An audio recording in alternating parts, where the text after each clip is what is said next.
Mm,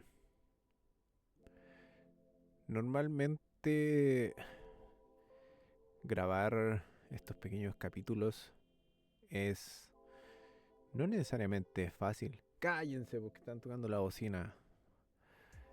No necesariamente es fácil, pero como que generalmente siempre tengo algo que decir al respecto. Bueno, valga la redundancia, ¿cierto? De grabar cosas. Siempre tengo algo que decir como de manera pasional, de alguna forma, de sea lo que sea la película o serie que esté hablando. Siempre hay algo que se me queda en la cabeza, que es lo que quiero tratar de explicar y de salir al mundo. Que salga, ¿cierto? Bienvenidos todos a un nuevo coloquio conmigo, su amigo el chino. Y este coloquio es extraño porque tenía muchas ganas de hablar de esta película hace mucho tiempo. O de estas películas, ¿cierto? Son este tipo de películas que sacan secuela y al final es básicamente una misma historia. He mencionado en más de una ocasión a Danny Boyle de manera extra programática, mencionando 28 días después, 28 semanas, 28 años, 28 décadas, no sé cuál es la última que sigue, en otros contextos que hablo de películas de terror. Pero hay una película que no solamente es una gran película, sino que es una de mis películas favoritas, o una de mis series favoritas de películas, ¿cierto? Y para los que no están viendo en la imagen, obviamente estoy hablando de Trainspotting. Em, el mayor y más práctico resumen de Trainspotting es que es una película de drogadictos, ¿cierto? Un montón de amigos adictos a la heroína, punto. Punto. Y el tema es que cuando yo pensaba en esta película, antes de ponerme a grabar, como que al ponerme el reto de hablar de más extensión de Trainspotting, obviamente no me voy a poner a hablar como de cinematografía y eso. Para mí Trainspotting, antes de tener que pensar en hablar así como un poco más extenso de la película, para mí Trainspotting yo la describía de manera súper poco elegante y tratando de ser lo menos pretencioso posible, que es como es la película que era como el avatar máximo como del nihilismo noventero. Parte de mí pensaba de que la imagen de estos drogadictos escoceses como que tenía esa intención de universalidad. Es como hay un elemento en Trainspotting que es como un elemento que obviamente fue efecto de o fuente de la crítica principal de la película, que es como acusarla de ¿cuál es la palabra? Como hacer ver bien, así como embellecer o como ser como pro droga. Esa es como la principal crítica de la película. Es como esta típica, una verdadera comedia negra, ¿cierto? En que uno como que dice, oye, que la están pasando bien, que simpático todo, como que todo tiene un tono, obviamente tiene momentos dramáticos, pero todo tiene como un tema más, un tono más light. Y bueno, eso siempre fue fuente de origen de crítica de la película, ¿cierto? Hoy está glamorizando, no. Gle- bueno, pero eso cuando toman algo malo y como que lo hacen ver como algo bueno. Pero para mí ese nunca fue el tema. Para mí el tema estaba con ese pequeño atisbo sociopolítico que siempre he tenido en la película, de básicamente estos drogadictos no son drogadictos porque hoy mi vida es tan como que tuvieron un evento traumático o algo así, como que mi vida es tan terrible que mi único escape son las drogas. El eje que a mí siempre me provocó enorme gusto de la película era ese, que a pesar de que los protagonistas no son como millonarios ni nada, como que la película no los retrata como personas como en tanto sufrimiento que, que la droga es su único escape, sino que la droga para ellos es como el escape de la vida en general, porque la vida en general vale pico. Esa era como la perspectiva nihilista, ¿cierto? No importa qué tanto tú te esfuerces o qué tanto trates de ser como el Renton, el personaje de Ewan McGregor en la película, habla como con tanta insistencia, ¿cierto? Y él lo dice con todas sus letras, ser uno de ustedes. ¿Quieres que sea como uno de ustedes? La famosa frase de vive la vida, paga las cuentas, vive la vida, no sé, obedece a un jefe que te cae mal, vive la vida, anda, toma la locomoción durante 3 horas de tu día para ir a un trabajo de mierda. Ese nivel crítico está en la película, es prominente, es real, es efectivo y es lo que a mí siempre me gustó de la película. Ahora bien, ¿dónde está el problema? Cuando me senté a reflexionar qué es lo que más me gusta de la película, este argumento como que empieza corto y termina corto, porque es ahí, es obvio. Yo creo que ya a esta altura existen muy pocas personas en nuestra sociedad capaces de defender nuestro sistema capitalista universal, obviamente a eso me estoy refiriendo, ¿cierto? Hay pocas personas capaces de defenderlo y capaces de tener los argumentos para decir, no, compadre, porque trabajar 45 horas a la semana me llena el espíritu. O, o tener que pagar esta inflación, o tener que pagar distinta cantidad de cuenta de la luz dependiendo del mes. Todo eso es como esos vaivenes de los cuales uno es completamente víctima. Todas esas cosas yo creo que ya son indefensibles. Como que ya hincamos la rodilla y fue, ¿cierto? Así es como, así son como son las cosas nomás. Algunos de nosotros tenemos más privilegios que otros en el sentido de que, por ejemplo, eh, uno no se va a morir de hambre de manera instantánea. Hay gente que literal es más víctima del sistema que otra, ¿cierto? Sin embargo, la universalidad de Trainspotting apuntaba a ese punto. Es como, yo no tengo que sufrir tragedia X para querer escapar de este sistema. El sistema está una mierda. Entonces, ¿para qué necesito una tragedia para eso, po? ¿Cierto? Y en la medida que la película avanza y los personajes tienen como sus dramas dentro de ella, como que ese punto no es que se diluya, sino que se comienza como a matizar, ¿cierto? Como que el pequeño grupito de protagonistas de Trainspotting tampoco es tan tremendamente representativo. No podemos decir de que todos ellos como que representan distintas estratos de la sociedad. Como que se enfocaron nomás en que Tommy, que es el personaje que spoiler muere en la primera, era como el que era sano, ¿cierto? El que no le hacía las drogas. Y de repente como un evento dramático, como suele pasar como en la manera más tradicional, como que un evento dramático solamente lo empujó a la tragedia y a su eventual eh, deceso por sobredosis, ¿cierto? Por consumo. Él dentro de todos así. Entonces como que en la medida de que uno entra a la película con este aspecto nihilista sociopolítico, como dije de un principio, más te vas dando cuenta de que lo que te atrae de la película, obviamente estoy hablando desde mi perspectiva, no es solamente eso. No puede estar limitado a eso, como que no... Porque esa cuestión es obvia, como dije, ya existe, no necesita uno un llamado de atención para como para abrir los ojos ante la basura del sistema si eres prole, ¿cierto? Si no tenéis nada que hacer, estás 100% inmerso en el sistema, no podía arrancarte, no podía hacer nada. Y ahí es donde uno empieza como a pensar en cada uno de los personajes. ¿Por qué se drogan? Y en la uno por sobre todo, que es como la más enfocada en Renton, ¿cierto? El personaje de Iwan McGregor. La respuesta igual, mientras uno más ve la película, y esta es como el- la perspectiva que a mí personalmente un poco como que me da miedo de manera personal, es que yo veo la película y me dan como de alguna forma ganas de ser ellos.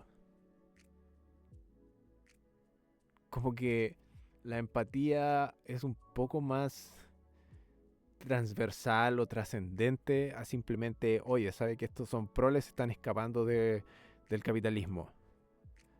Va más allá de eso, va más allá de eso, eh, esta búsqueda de placer, pero no es como un hedonismo irrespetuoso o irresponsable, pero al mismo tiempo no es un hedonismo como comprometido. ¿A qué me refiero con esto?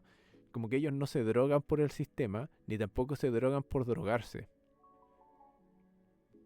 Esto igual es como una suerte de existencialismo así, de eso como... ¿Quién era? Kierkegaard, creo que era.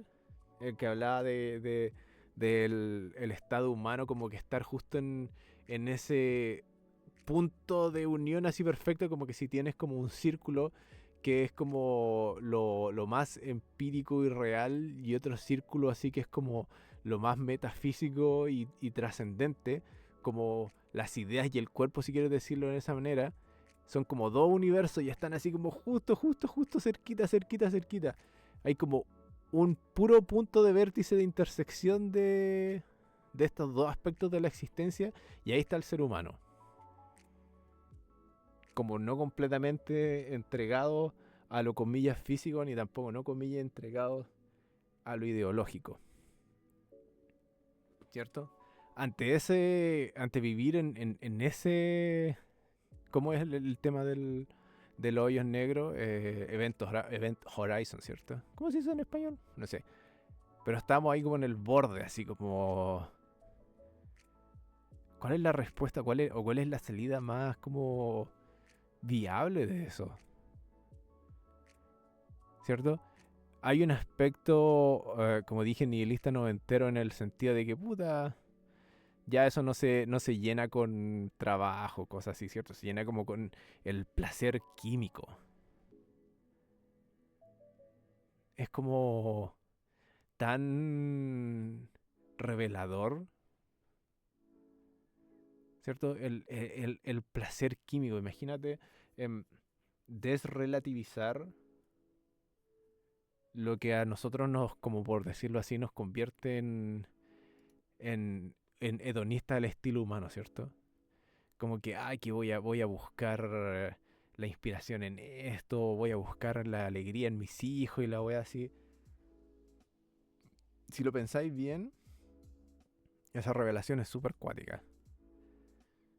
Nosotros como especie ya descubrimos eh, el placer químico instantáneo. El hecho de que la película no comprometa este hecho a, no sé, los aspectos negativos de la rehabilitación o el inevitable como caída en el crimen y en la violencia de ser un adicto, ¿cierto? El hecho de que la película no comprometa directamente a un blanco y negro con esas cosas, nos da para pensar, nos da para pensar de que de verdad estamos viviendo en una realidad, no solamente que no es blanco y negro, ¿cierto? Sino que tiene estos espacios químicos ficticios y 100% manipulables que de alguna forma determinan nuestra existencia, ¿cierto? Porque si uno habla como desde el aspecto utilitarista más regular en que todos quieren maximizar su placer, ¿cierto? Y uno dice, ya, si para maximizar tu placer debes acudir al placer químico, que es instantáneo, ¿cuál es la consecuencia de eso? No es que necesitas plata y si eres adicto no tienes plata. O ser adicto te puede llevar a la muerte. Pero ¿son estas realidades de verdad así de blanco y negro? Es como, ¿por qué no todos los personajes de Trainspotting mueren, cierto? ¿Por qué no todos tienen derechamente tragedia, si bien no tienen vidas felices, cierto? ¿Por qué no enfocarse en eso? Y esa es como una revelación de uno como fanático de las películas. Esa es como una revelación, porque sacarlo del aspecto blanco y negro, sacarlo de la narrativa mecanicista te permite a ti, como espectador y como alguien que no consume drogas, nunca ha consumido drogas, de alguna forma entender esa idea. Ahora bien, como dije, el tema que complica la reflexión es que a tirabuzón uno siente que hay elementos de la vida de estos personajes que es deseable.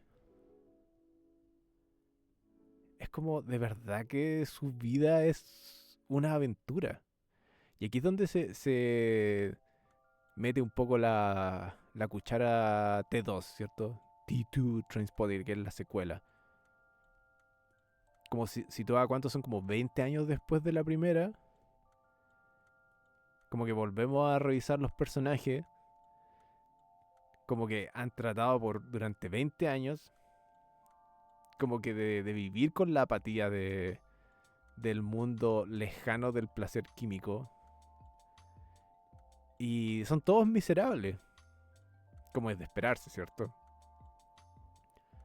Son todos miserables. Ninguno logra encontrar este espacio en el mundo normal, ¿cierto? Comillas normal, en el cual ser feliz sin las drogas.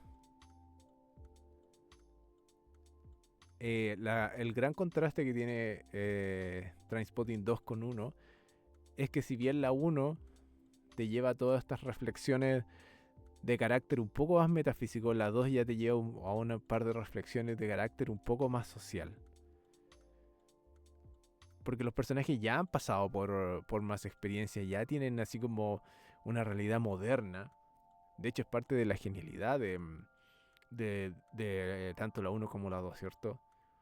No sé si fue intencional, la verdad nunca lo he investigado. No sé si fue intencional que pasara tantos años entre ellos. Pero pasaron. Y se ven los personajes. Y Danny Boyle es lo suficientemente clever para ponerlo en la historia. En la 2 ya tienen todos los personajes un poco más de input, más allá de Renton, ¿cierto? Ya no son solamente simples reflejos de el contraste entre,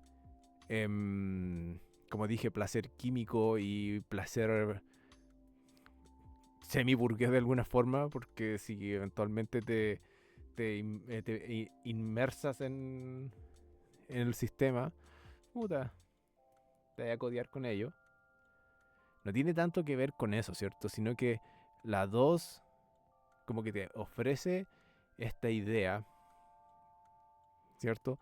De que quizá, y aquí está un poco de spoiler, de que quizá más allá del placer químico y de más allá de buscar salidas a esta trampa capitalista de lo que es vivir bajo el yugo de ella misma, ¿cierto? ¿Dónde está el gran mensaje de Trainspotting 2? Que es el viaje quizá lo que cuenta. Es súper cebollento eso, ¿cierto? Es como casi lo mismo que decir la lección o lo mejor son los amigos que hicimos en el camino. Pero esa frase, por muy estúpida que suene, de alguna forma es lo único que nos queda al final del día. Hacia el final de Trainspotting 2, ¿cierto? La película cae mucho sobre el personaje de Spud, uno de los personajes que no deja de ser adicto entre la 1 y la 2, donde lo que él hace comienza a escribir lo que vivieron todos ellos, desde la primera película hasta la segunda, ¿cierto? Como que convierte eso en un libro. Y es esta historia la que tiene éxito, la que un poco lo saca de esta dependencia química o de esta frustración social. Contar la historia. Y no hay que ser metafísico para ver el metacomentario en ello, ¿cierto?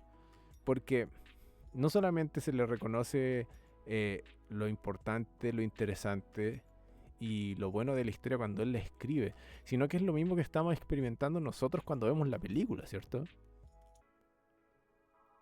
Es como, oye, ¿sabéis qué? Qué interesante tu historia. qué interesante tu historia. Nadie quiere vivirla, pero todos queremos escucharla. ¿Sí? Y como dije, ese nadie quiere vivirla es medio relativo. Porque esa intensidad de cómo ellos viven, la búsqueda de ese placer, de alguna forma viven todos nosotros. Si el carácter universal del capitalismo nos acongoja a todos, los deseos de trascenderlo también son de todos nosotros. Y ese es como el tema donde uno está en el balance, ¿cierto? Porque yo personalmente no quiero ser drogadicto, no quiero consumir heroína, ¿cierto? Soy de esas personas que siempre pensaron de que podías encontrar no el placer, sino como quedarse con el término un poco más cebollento porque es más lindo, felicidad, así como pensar de manera confiada y sana de que no, a pesar de que el sistema sea una mierda, yo igual puedo encontrar la felicidad. Yo puedo. Y ahí está donde llega una película como esta y te dice como, vive la vida. El famoso Vive la vida de Trainspotting es literal un reto a reflexionar sobre tu existencia y ver cuáles de todos esos elementos te dan o no algún nivel de felicidad. Porque lamentablemente ya no podemos simplificar nuestra existencia. Vaya que no está de más intentarlo, ¿cierto? No está de más intentarlo. Y puta, esa es una de las cosas que yo personalmente igual intento hacer. Simplificar. ¿Cómo nos achicamos? ¿Cómo nos achicamos, weón? Es tan terrible. Es tan terrible. Y ahí uno piensa en Trainspotting 2 nuevamente, ¿cierto? Y es como Renton tiene como esa suerte de revelación. Vuelve a la casa de sus papás, ¿cierto? Su mamá ha muerto. Y él se arrancó única y exclusivamente porque le había robado la plata a los amigos al final de la primera, ¿cierto? Pero tiene esa revelación cuando vuelve a su casa y vuelve a su pieza.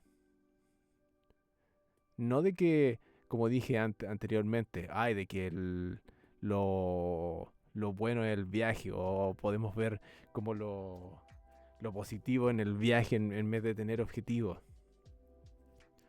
No es eso, sino que cuando empieza a sonar Lost for Life, como que termina quedando en eso el hecho fundamental de que vivir para bien o para mal es, es nuestro real privilegio. Esa es la realidad. Es súper cruel, pero encuentro de que la película nos ofrece una idea fundamental de que si tú reduces todos los elementos, simplificas toda la existencia en solamente vivir, vivir es potencialmente más placentero que nada. Yo creo que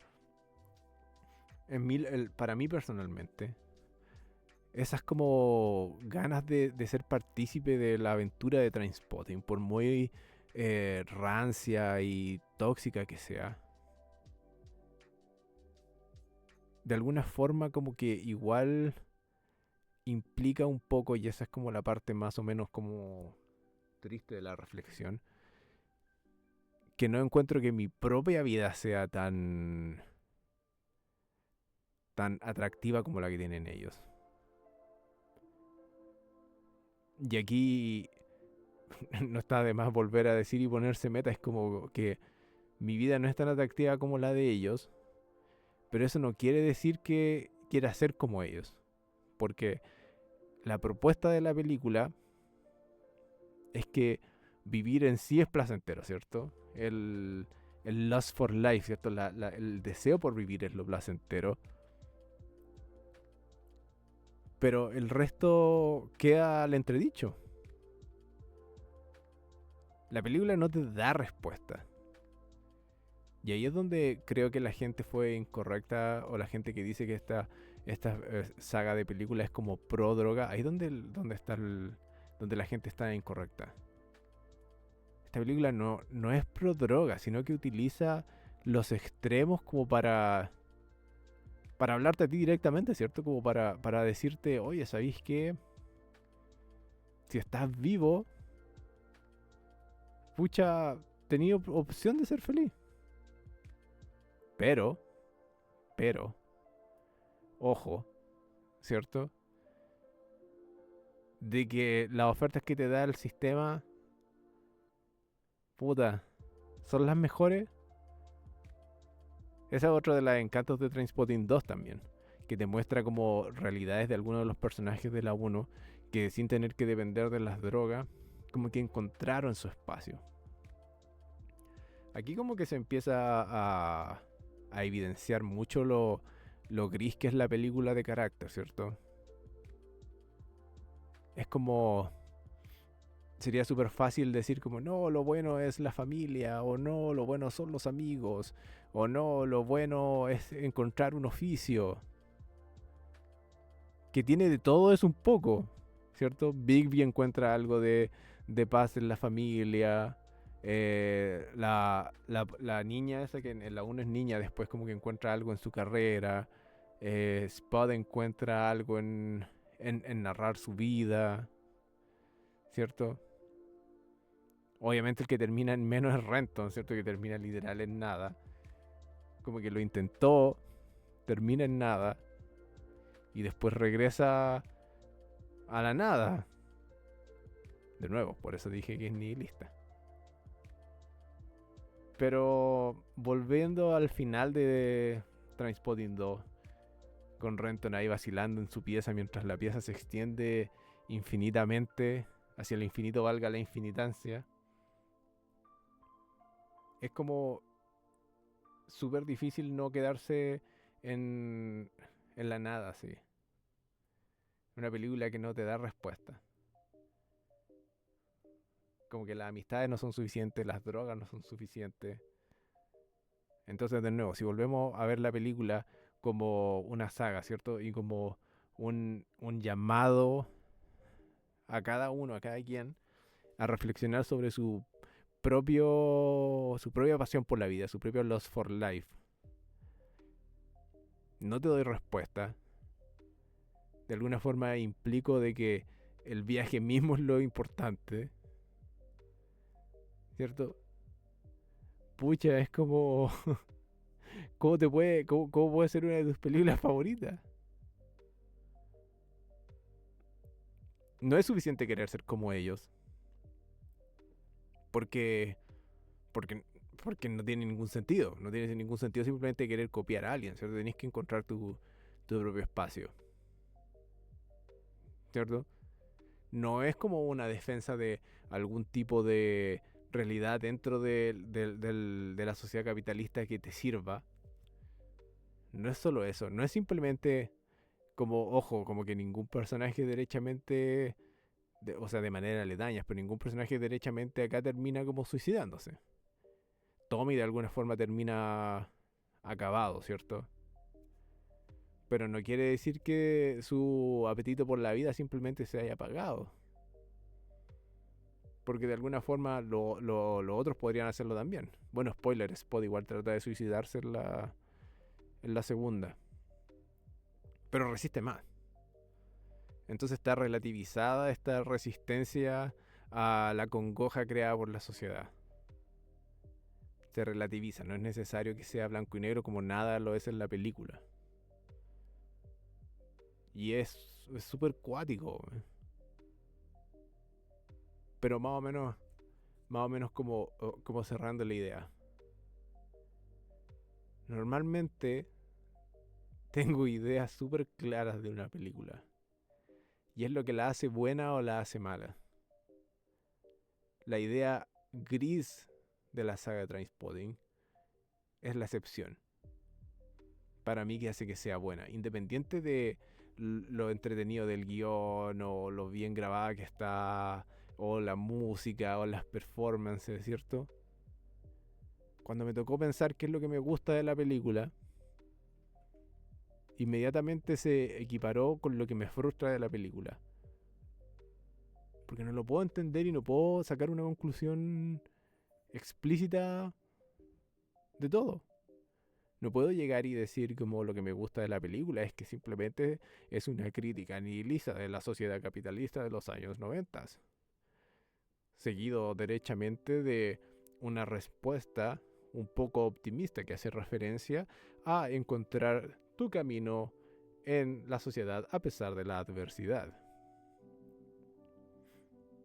No puedo decir eso, porque en la base de la película está la facultad a voluntad de acceder al máximo placer de manera química.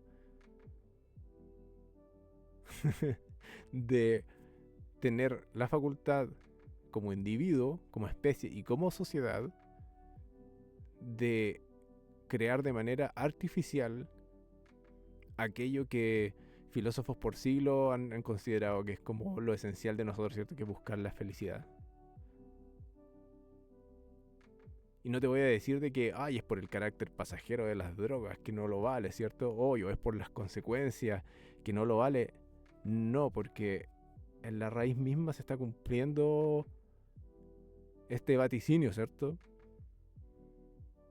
De actuar por maximizar el placer propio. Si es químico y en la medida que uno cae en momentos de mayor desesperación o de mayor congoja ante nuestra compartida realidad, mientras uno más cae en eso, más cuático es pensar de que inventamos la vía química de obtener, como dicen en la película, el placer mejor que el sexo. Esa es una de las frases también de la película. Esto es mejor que el sexo. Es un placer que no puede superar de ninguna manera. Y cada vez que en Trainspotting uno dicen I need a hit, I need a hit, I need a hit. Si no eres drogadicto, está ahí exactamente en lo mismo. Está ahí exactamente en lo mismo. Te despertáis en la mañana y ¿qué pensáis? I need a hit. I need a hit. Necesito algo que me haga feliz. Necesito algo que me haga feliz ahora. ¿Dónde está?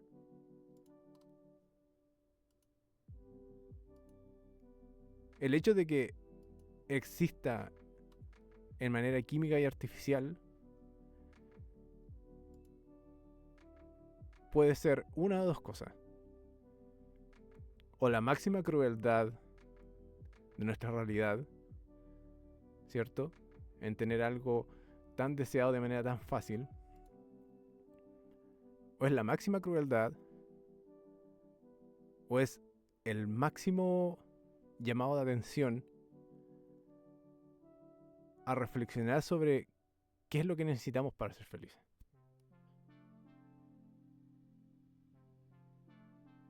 Y ese llamado a reflexión, ese despertar, no tiene el mismo impacto que una narrativa sencilla. Tiene que tenerlo con la complejidad de una historia como Trainspotting.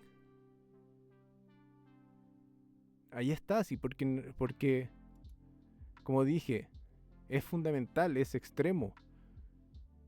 Eso es lo que es. Y al final del día termina Trainspotting y el hecho de no tener una respuesta, no sé. El hecho de que la película te ofrezca pregunta y no respuesta, supongo que es realmente porque me gusta tanto. ¿Cierto? El hecho de reírse de casi de manera cruel de esta realidad compartida y de esta indefensión. Es lo que me gusta de la película.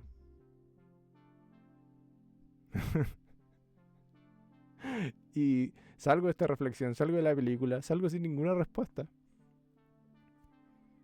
No salgo con una respuesta, pero salgo con un hecho. Y el hecho es que si existe alguna posibilidad de ser feliz, depende exclusivamente de estar vivo. Y estar vivo no es una condición predefinida. Hay muchas formas de vivir. Y...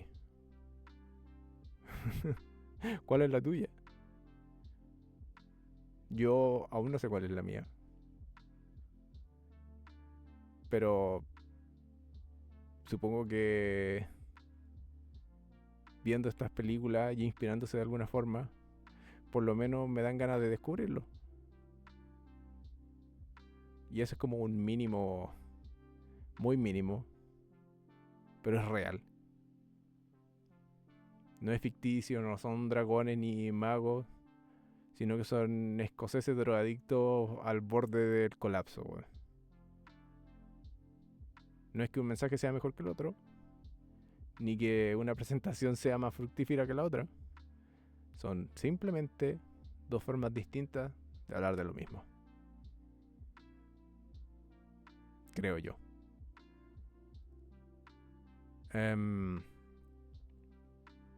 Espero que alguien tenga más respuestas no solo sobre Trainspotting, pues, pero sobre la existencia en general. Yo por mientras voy a seguir jalándome las preguntas, porque de alguna forma eh, supongo que es mi verdadera droga. Take a hit, take a hit. Un hit, una pregunta de preguntas existenciales. ¿Puede que sea suficiente? Ahí es donde ha entrado el problema, ¿cierto? Si por lo menos me pagaran,